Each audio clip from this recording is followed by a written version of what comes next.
नमस्कार साथियों। आदि शंकराचार्य का अद्वैतवाद बहुत से लोगों को नीरस लगता है, बहुत से लोगों को रसहीन लगता है। लोग कहते हैं कि इसमें रस नहीं है। देखिए, मेरा ऐसा मानना है कि जो रस की परिभाषा है, जो डेफिनेशन है, वो इंसान ने अपने आप बना ली है। हमारा जो कैपेसिटी है, जो ह्यूमन कैपेसिटी है हमारे बॉडीली लेवल पर या मेंटल लेवल पर भी, वो जो एक हैप्पीनेस या सेटिस्फैक्शन की मापने की जो एक कैपेसिटी है, वो केवल जो वर्ल्डली और जो मटेरियल थिंग्स हैं, केवल उन तक ही सीमित है। अगर हमें सपोज ये टास्क अकम्प्लिश हो गया तो हम हैप्पी हैं, ये चीज हमने कर ली तो हम हैप्पी हैं, और इन सारी चीजों को मिला के हमने स्पिरिचुअलिटी की और सारी चीजों की डेफिनेशन उसी के अकॉर्डिंग्स में बना दी है, जो कि बिल्कुल गलत है।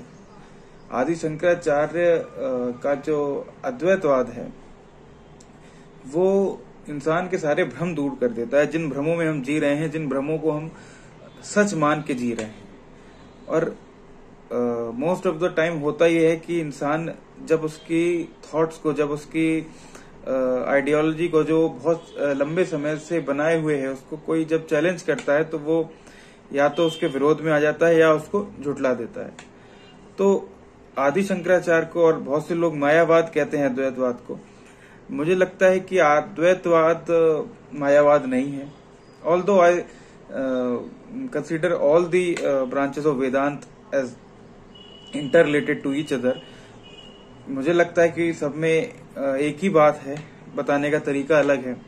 अगले वीडियोस में, बाकी वीडियोस में जो और ब्रांचेस हैं वेदांत की, उसके बारे में बात करेंगे। बट फिलहाल अद्वैतवाद की बात करें तो मुझे लगता है अद्वैतवाद बिल्कुल गलत नहीं है, और बिल्कुल भी मायावाद नहीं है, बिल्कुल भी हाइपोथेटिकल नहीं है, बिल्कुल प्रैक्टिकल है। वो इस तरह से कि देखिए,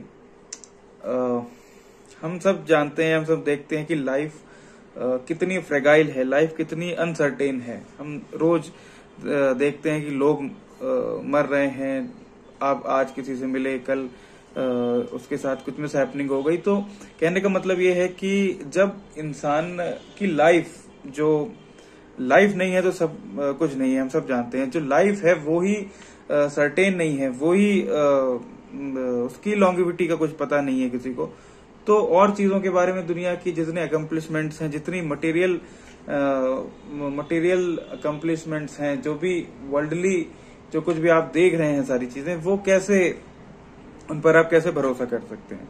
तो जो अद्वैतवाद है वो इन सारी चीजों को माया कहता है, शरीर को भी माया कहता है। और बिल्कुल सही है, क्योंकि अद्वैतवाद के हिसाब से जो चीज अनंत है, जो चीज अमर है, वही चेतन है। बाकी सारी चीजें जड़ हैं। इंसान का शरीर भी जड़ है, प्रकृति जड़ है। जो भी हम ये रिश्ते नाते, जो भी भौतिक चीजें हैं, जो भी मटेरियल चीजें हैं, सारी जड़ हैं। जड़ है यानी कि they are not permanent, they are temporary. आज हैं, कल नहीं है। और जो परमानेंट है वही एक अल्टीमेट रियलिटी है, वही एक सुप्रीम कॉन्शियसनेस है, जिसको हम वी कैन कॉल इट ब्रह्म इन अद्वैतवाद। तो वी ऑल नो दैट ये जो मैंने बात बताई, इसमें कुछ बहुत बड़ी बात नहीं है। बट हम ये सारी चीजें रोज देखते हैं अपने जीवन में। बट जो फ्लो है लाइफ का, जो फ्लो है दुनिया का, वो इतना हैवी है हमारे ऊपर कि हम इन सारी चीजों को देखने के बाद भी सच नहीं मान पा रहे।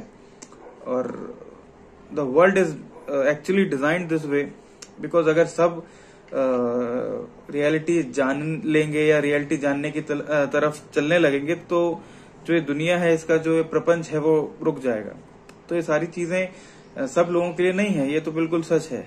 बट अद्वैतवाद, मुझे नहीं लगता कि उसको मायावाद का नाम देना या उसको हाइपोथेटिकल मानना सही है। ये बिल्कुल गलत है।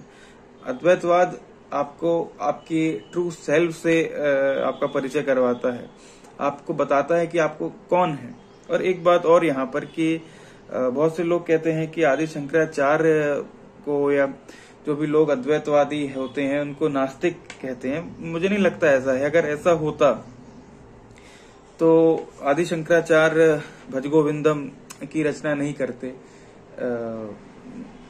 कनक धारा स्तोत्र की रचना नहीं करते, भवानिष्टम की रचना नहीं करते। ये सारी भक्ति रस पर आधारित उनकी रचनाएं हैं। जहां पर भजगोविंदम की अगर बात करें तो वो जब रचना उन्होंने की तो काशी की गलियों से भ्रमण करते हुए उन्होंने किसी व्यक्ति को देखा जो व्याकरण पर किसी को कुछ उपदेश दे रहा था। तो तब शंकराचार्य ने उससे कहा कि अंतिम समय में व्याकरण के नियम काम नहीं आएंगे और गोविंद ही तुम्हें जन्म मृत्यु के चक्र से मुक्त कर सकते हैं, इसलिए गोविंद को भजो। तभी भज गोविंदम में जो एक पंक्ति है कि पुनरपि जन्मम पुनरपि मरणम भज गोविंदम मूढ़ मते। तो अगर आदि शंकराचार्य ईश्वर के अस्तित्व में विश्वास नहीं रखते तो ऐसी रचनाएं नहीं रचते। वास्तविकता ये है कि अद्वैतवाद की एक सिंपल डेफिनेशन ये है कि जो भी ईश्वर की अभिव्यक्ति है, जिनको भी आप साकार रूप में पूछते हैं, वो वास्तविकता में उस ब्रह्म की ही अलग अलग अभिव्यक्तियां हैं। कहने का मतलब ये है कि ब्रह्म एक है, जो एक डिवाइन कॉन्शियसनेस है, सुप्रीम कॉन्शियसनेस है, वो एक है। उस एक कॉन्शियसनेस ने अलग अलग रूप लिए हैं, अलग अलग अभिव्यक्तियां हैं उसकी देश काल परिस्थिति के आधार पर, जो ईश्वर है। तो ईश्वर अलग नहीं है, ईश्वर उस ब्रह्म की ही अभिव्यक्ति है, यानी वो ईश्वर वो ब्रह्म ही है, उस ब्रह्म का साकार रूप है। तो ब्रह्म को जो निराकार की बात होती है कि ब्रह्म निराकार है, उसका मतलब ये नहीं है कि उसमें कोई लाइट है वो, या कोई एक प्रकाश है, या कोई वाइब्रेशन है, ऐसा नहीं है।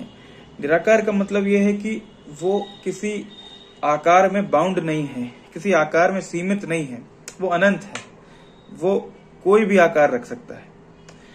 और हमने ईश्वर की जो कल्पना करी है वो हमने अपनी सोच जहां तक हमारी है, जो मानव की सोच है, जो मानव का बौद्धिक स्तर है, बस वहीं तक सीमित है। उसके परे हम, और सिर्फ ईश्वर के बारे में नहीं, हम किसी भी विषय में हम उसके ऊपर नहीं सोच पाते, क्योंकि हमने मान लिया है अपने आप को, जो ये 5 तत्वों से बना हुआ शरीर है, इसकी सोच जहां तक जा रही है, केवल उसको ही हमने सच मान लिया कि बस यहां तक जो हम अभी तक हमने सोचा है बस वो सच है। उसके आगे की चीज को हम, क्योंकि हमने नहीं समझा, हमने नहीं उसको जाना, इसलिए हम हाइपोथेटिकल कह देते हैं। तो ऐसा नहीं है। और चर्चा करेंगे अद्वैतवाद के ऊपर, वेदांत के ऊपर, महान संतों के विचारों के ऊपर। तब तक के लिए नमस्कार।